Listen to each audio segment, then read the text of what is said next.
The moment Brittney Griner set that screen on Caitlin Clark, nobody in that arena needed a replay to know what just happened. Full body contact. No whistle. No warning. Nothing. That's how Connecticut chose to play basketball on June 13th, and that's the moment Indiana's entire season distilled itself into one undeniable truth. This team wasn't going to fold when the pressure came down. But what made that play so infuriating wasn't just that it happened in isolation. It was what it represented. Because Griner had already gotten away with this exact same thing once before, and the league had already decided to let it slide without consequences. This wasn't a one-time incident. This was a pattern. This was targeting. And this was the WNBA choosing to ignore it completely. When you understand what happened before Connecticut, you start to see the full picture of what went down on that June night. And it changes everything about how you view this game. Let's rewind to 2025, when Brittney Griner was still wearing an Atlanta Dream jersey. The Fever came to town and brought Caitlin Clark with them. That's when things got physical in ways that went far beyond normal basketball intensity. Griner didn't just play physical defense that night. She threw a full body check at Clark, a hit so obvious that you'd expect the whistle before she even finished the motion. The refs had a clear view. Multiple angles showed exactly what happened. And yet they swallowed it completely. Silent, no acknowledgement, no call. Then Griner walked straight to the sideline, got subbed out, and screamed profanities at Clark from the bench while the game was still going on. The profanity was loud enough for people in the stands to hear it, loud enough for broadcast crews to pick up on it. And yet the officials received absolutely nothing from the officials. No technical foul, no warning, no consequences whatsoever. Think about what that moment meant. A player commits a flagrant contact on another player, the contact is ignored, then that same player verbally abuses her opponent from the sideline and nothing happens. The WNBA stayed completely quiet. Not a statement, not an investigation, not even an acknowledgement that anything unusual had occurred. Lip readers caught what appeared to be Griner using specific profanity directed at Clark during that entire sequence, and the league's response was to acknowledge nothing and investigate even less. That's not a rough play that got a little heated in the moment.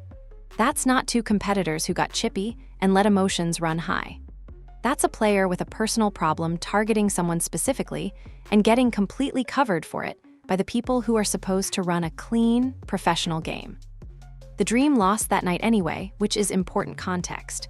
Griner fouled out of the game, but more importantly, she walked away without any real consequences for any of her actions.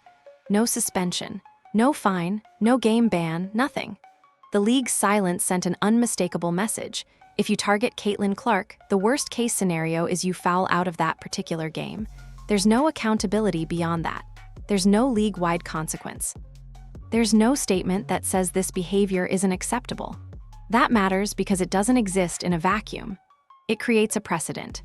It tells other players, other teams, and other coaches that there's a playbook available if they want to use it. And that playbook is simple. Target Clark physically, hope the refs swallow the whistle, and if you get called, the worst thing that happens is you sit out the rest of that game. More than that, it tells the refs themselves that they can ignore certain fouls if they want to. Nobody's going to investigate them after. Nobody's going to ask why they let a body check go uncalled. Nobody's going to question why a player screamed profanities at an opponent from the sideline without receiving a technical foul. The officiating crew has cover. The player has cover. The team has cover. And the player being targeted, she has nothing. No protection, no accountability, no recourse. The frustrating part is that this wasn't some unclear play that reasonable people could disagree about. A body check is a body check. Profanity screamed from the bench is profanity screamed from the bench. These things are supposed to have explicit consequences in professional basketball. They're supposed to result in technical fouls or warnings at minimum. The fact that none of that happened, and the fact that the league said nothing about it afterward, created a blueprint that other teams could follow. Fast forward to the Connecticut game on June 13th, and you start to see exactly how teams were reading that blueprint. Griner was still the instrument of that physical targeting, but now she had a whole team organized around the same philosophy. The message from Atlanta had been received loud and clear. You can target Clark and get away with it. You can be physical with her. You can foul her repeatedly. And if the refs aren't calling it, then it's not a foul. That's the mentality that walked into Connecticut's locker room before the Fever game. That's the strategy they built their entire defensive scheme around. Fast forward to June 13th, 2026, and Griner's wearing Connecticut Sun colors now, but she brought the exact same playbook with her. Nothing had changed except the team name on her jersey. The philosophy was identical. The approach was identical. Only the uniform had been updated. Clark was moving off a screen in that Connecticut game when Griner drove directly into her with a moving screen so blatant that multiple camera angles caught it in crystal clear detail. We're not talking about an ambiguous play that could go either way depending on your angle. We're talking about full body contact captured from several different viewpoints. Griner established herself in Clark's path and made no attempt whatsoever to stay within the legal boundaries of the game. Her body was extended, her shoulder was leading the contact, and the refs let it go without a whistle. Not a flagrant foul call, not even a standard personal foul. Nothing. The silence was deafening, because everyone in that arena knew what just happened.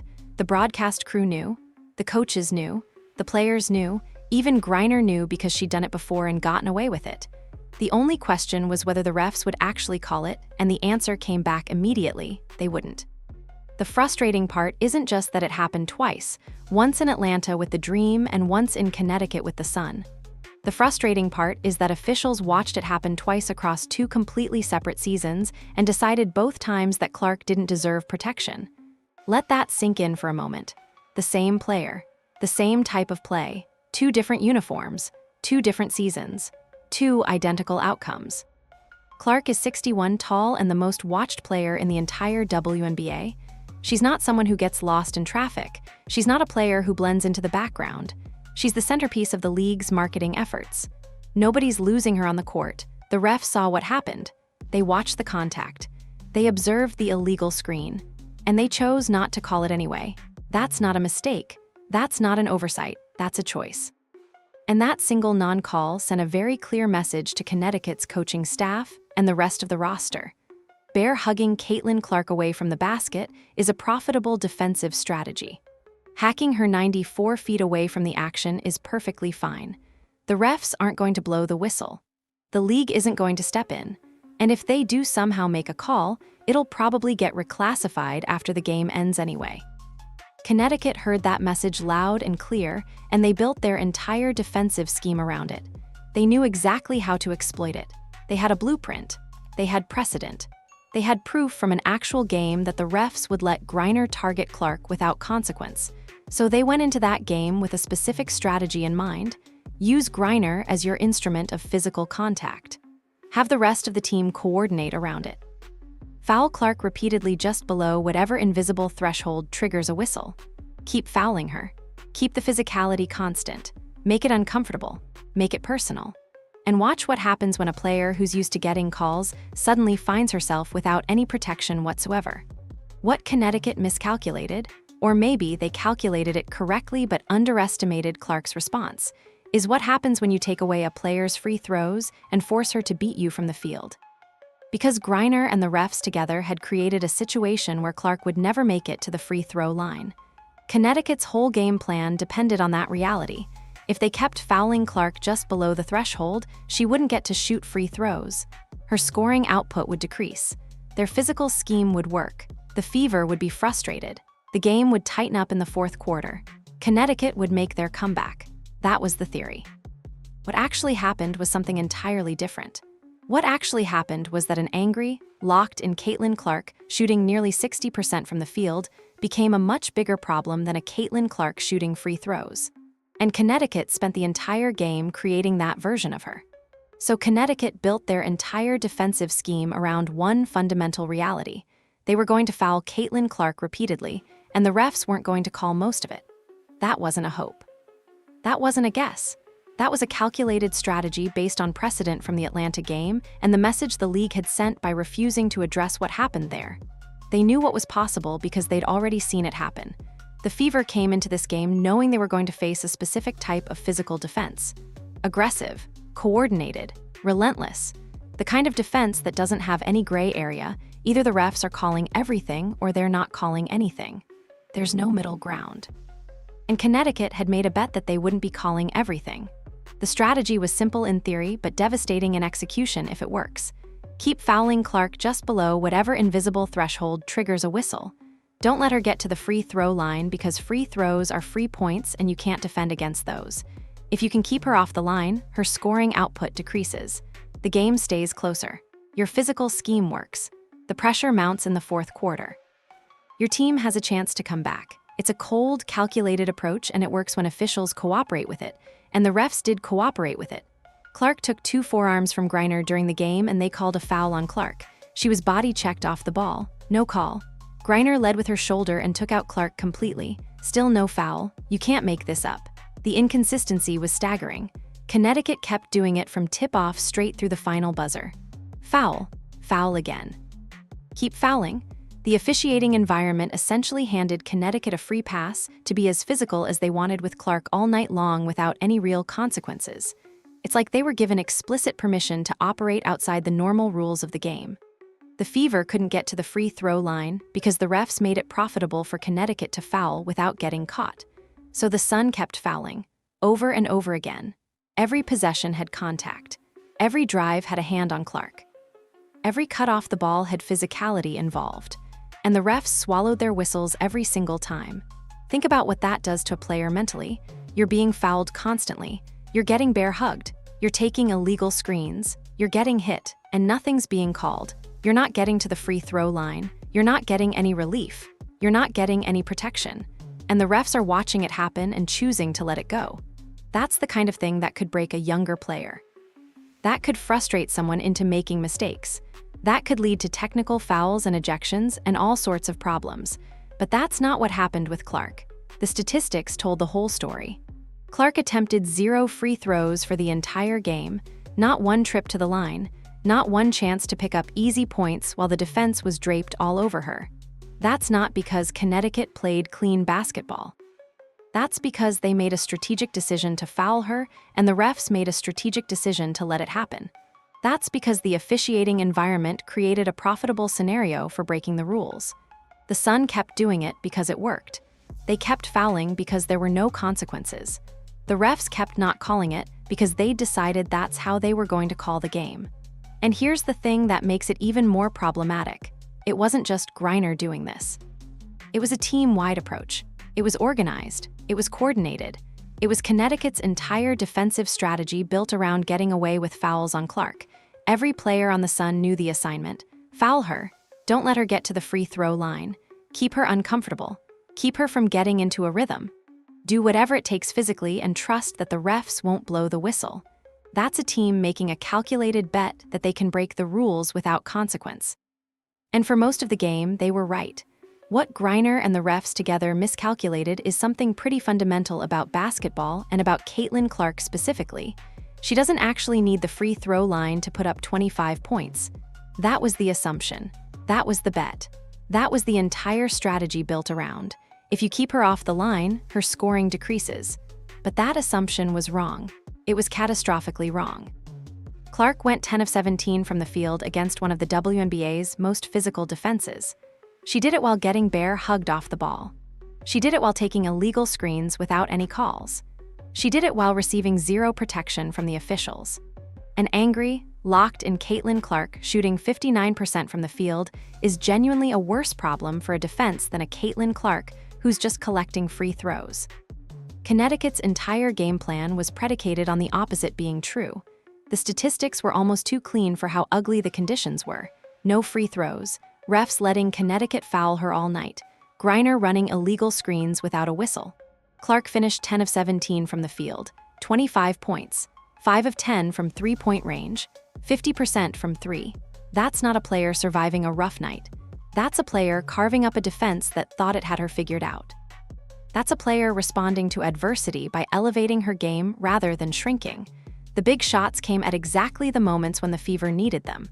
A logo 3 when Indiana was fighting to maintain their lead. Back-to-back threes in crucial moments.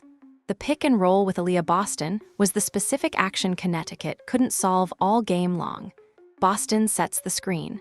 Clark reads what the defense does coming off it. The Sun had no answer either way. Go under the screen and Clark pulls up for 3, which she was hitting at 50%.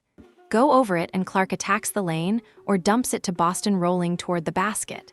There was no defensive coverage that worked because Connecticut had committed everything to stopping one player and hoped that would be enough. But it wasn't. Clark's individual excellence made the whole defensive scheme collapse. Then came the moment that should have generated far more conversation than it did. With 22.2 seconds left in regulation, right after a Sophie Cunningham three-pointer had basically put the game away, Clark picked up her second technical foul of the game. Here's where it gets interesting. The call got logged initially as a delay of game violation on Clark personally. But then the league quietly reclassified it as a team delay of game foul after the final buzzer had already sounded. After the game was over. After the outcome was determined.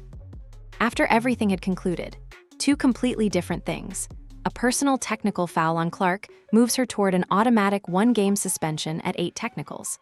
A team technical foul doesn't count toward that threshold at all. Two completely different implications for how you account for it on Clark's official record. That's the kind of thing that should generate serious conversation, because it means even the league acknowledged something was off about how the call got made in the first place. If the call was correct, why would they reclassify it afterward? Why would they change how it's recorded in the official statistics? Why would they make that adjustment after the game ended? The official seemed to want to insert himself into the game, and Clark called him out directly in the post-game press conference. She said the call made no sense. The delay of game violation didn't happen. The ball went off her foot. It went off the scorer's table. That's not a delay of game on the player. That's not something you call with 22 seconds left in a close game. She also admitted she deserved a technical, but it was worth it. That tells you everything about where her head was at that moment in the game. She wasn't rattled. She wasn't backing down. She wasn't intimidated. She was annoyed, and she let the official know it. Then her team closed the game out anyway. Connecticut threw everything at Clark. Physical fouls, illegal screens, a referee who wanted to be part of the story. And she dropped 25 points on them without needing any of the calls to go her way. That's the difference between a player who's learning how to win and a player who's already won.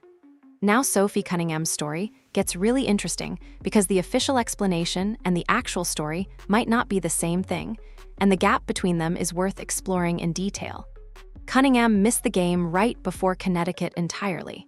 The team listed her as questionable with a sore elbow. That happens in a long season all the time. Players get banged up. Someone gets a sore shoulder. Someone tweaks their knee. Someone's dealing with a nagging elbow injury. Nobody bats an eye at it. It's routine. It's normal. It's just basketball. Except the game she missed happened to be the one directly after the Washington Mystics buzzer beater, where something unusual occurred during that entire sequence. Cunningham went completely off script from what Stephanie White drew up in the huddle. She deviated from the designed play. She made her own decision in the moment, and Clark had to improvise on the fly to hit the game winner. The play that won the game wasn't the play that was drawn up. It was a player making a decision in real time and her teammate adapting to that decision. Some coaches are fine with that. Some coaches view it as players making the right read and being ready to capitalize on it. Other coaches view it as a player running their own offense and not executing the system. That buzzer beater was incredible basketball. It was also a player deviating from the play call. Then Cunningham wasn't in the lineup the very next game. The Fever never confirmed a suspension. The team never said anything beyond the elbow injury. But that sequence fed a full week of social media speculation. Was the elbow real? Did she genuinely need rest? Or did Stephanie White quietly bench her to send a message about running your own plays when the coach specifically drew something up? Maybe the elbow was entirely genuine. Maybe Cunningham's arm genuinely needed a game off to recover, and the timing was just unfortunate. Maybe there's a simple explanation for all of it, but the appearance of it created questions that never got answered. What's undeniable is what happened when she came back for Connecticut. She didn't look like a player easing back from an injury. She wasn't testing the elbow on a couple of low-stakes shots in garbage time. She didn't play conservatively or cautiously.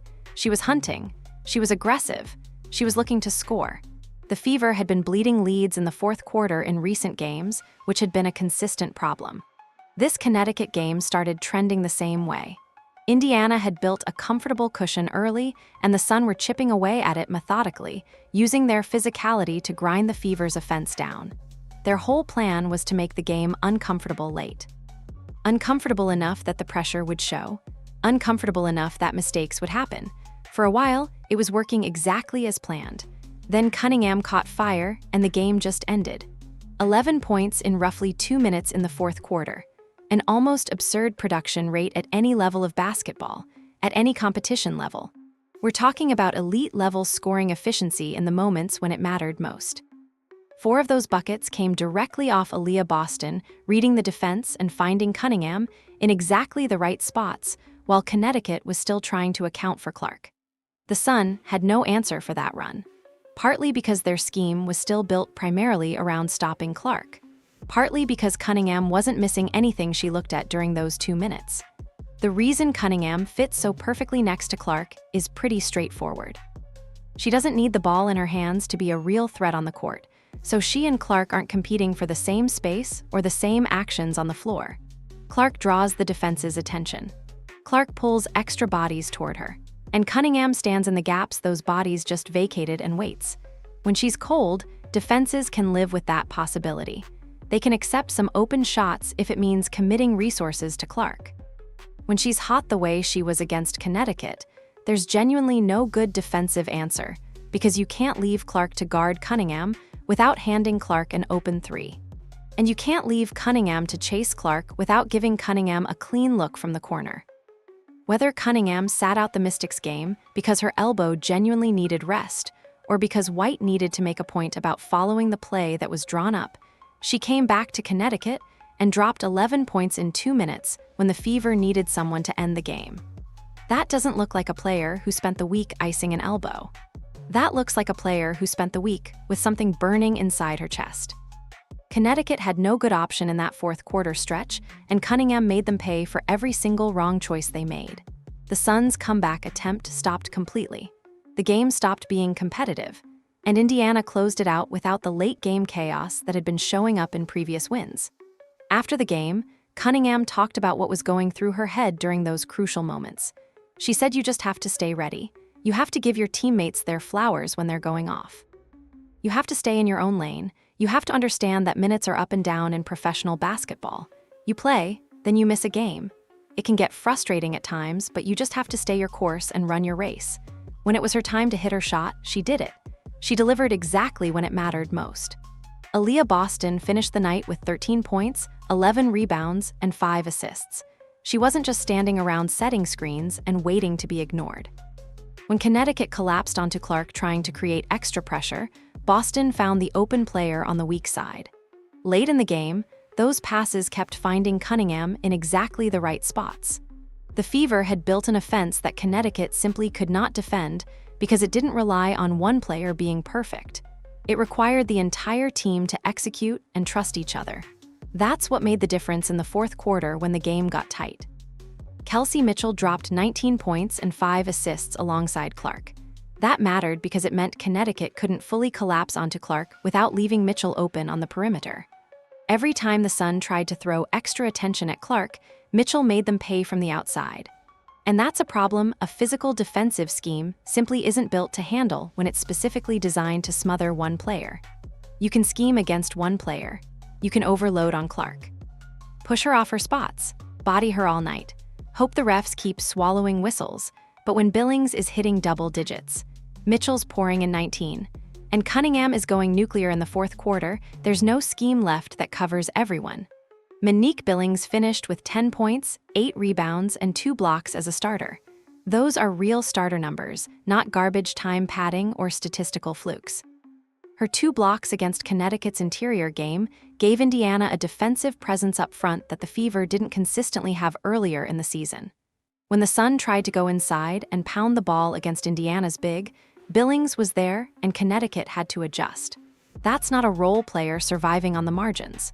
That's a front court player making life uncomfortable for a team that wanted to bully Indiana inside.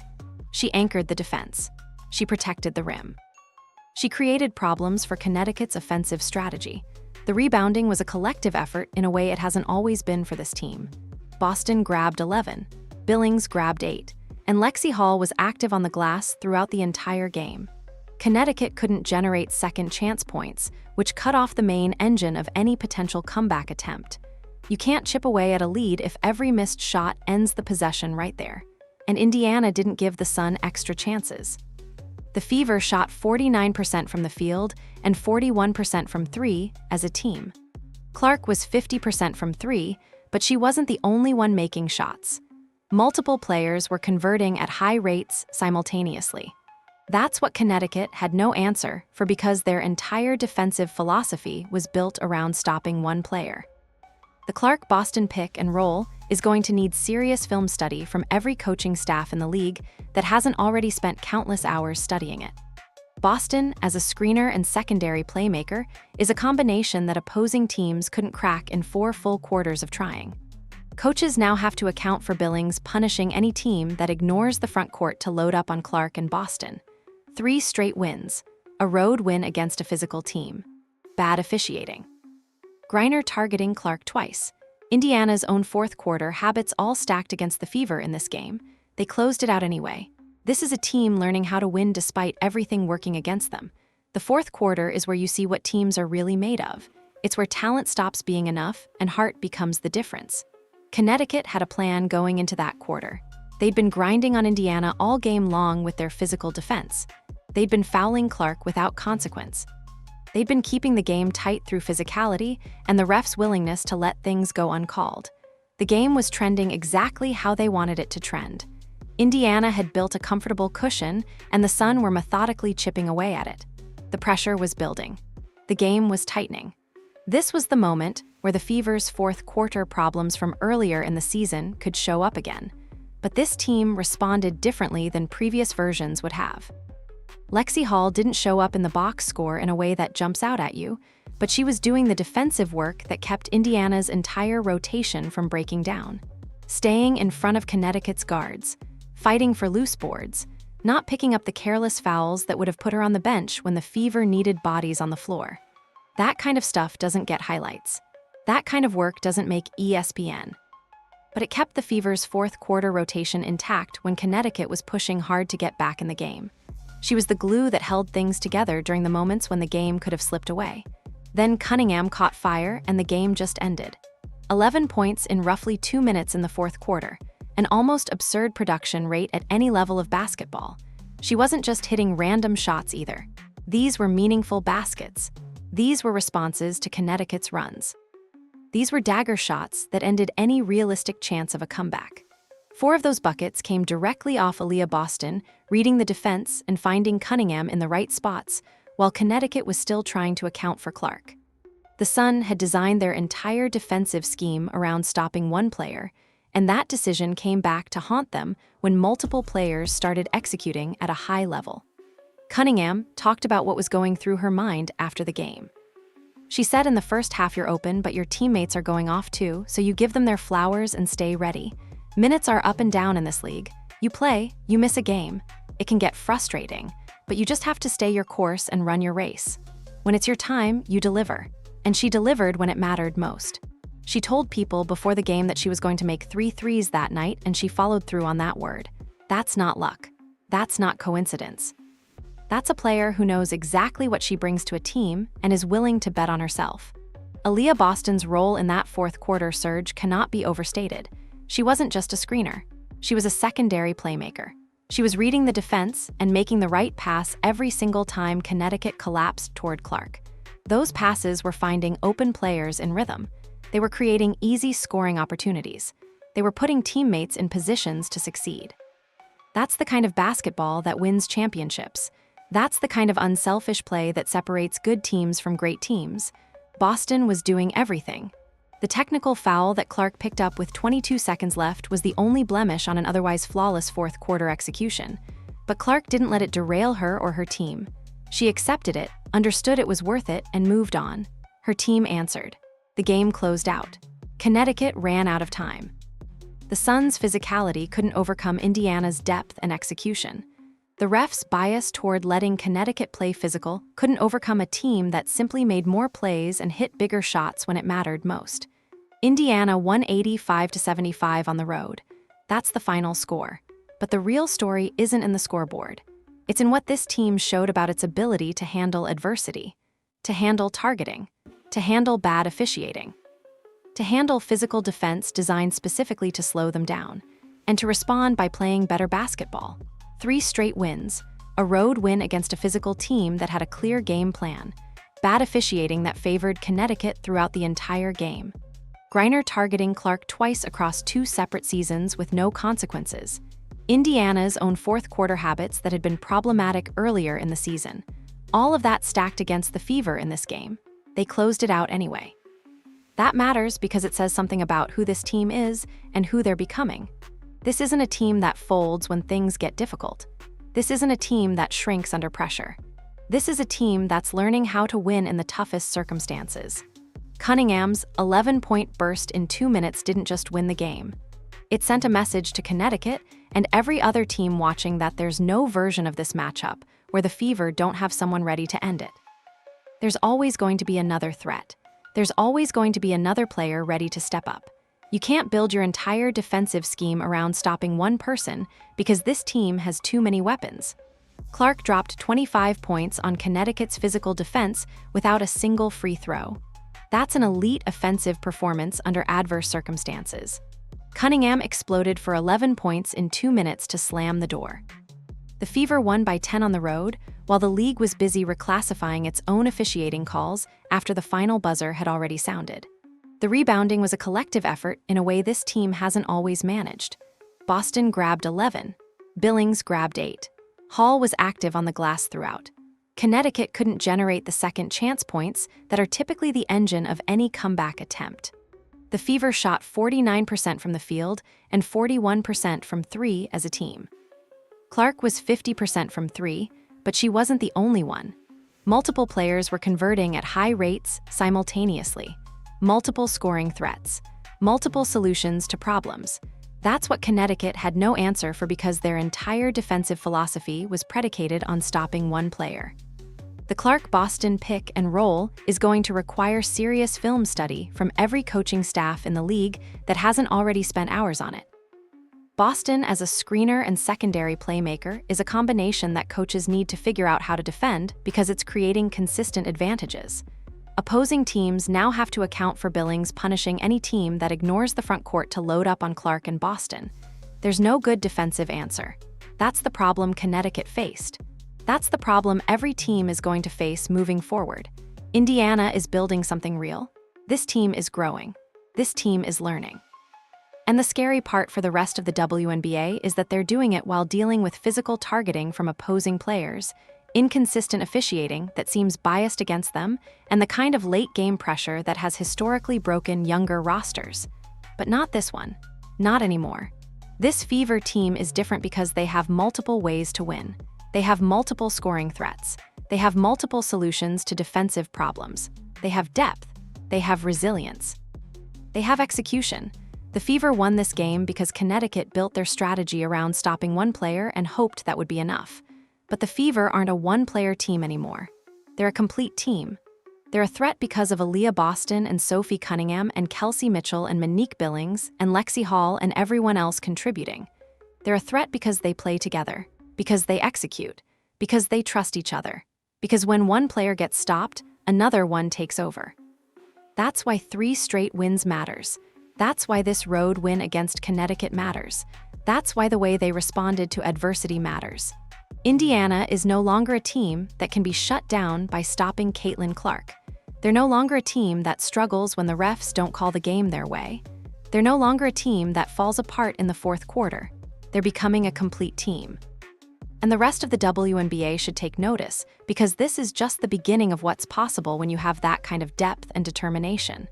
The Sun threw Brittney Griner, a physical scheme designed specifically to target one player, and a referee who wanted to be part of the story at Indiana.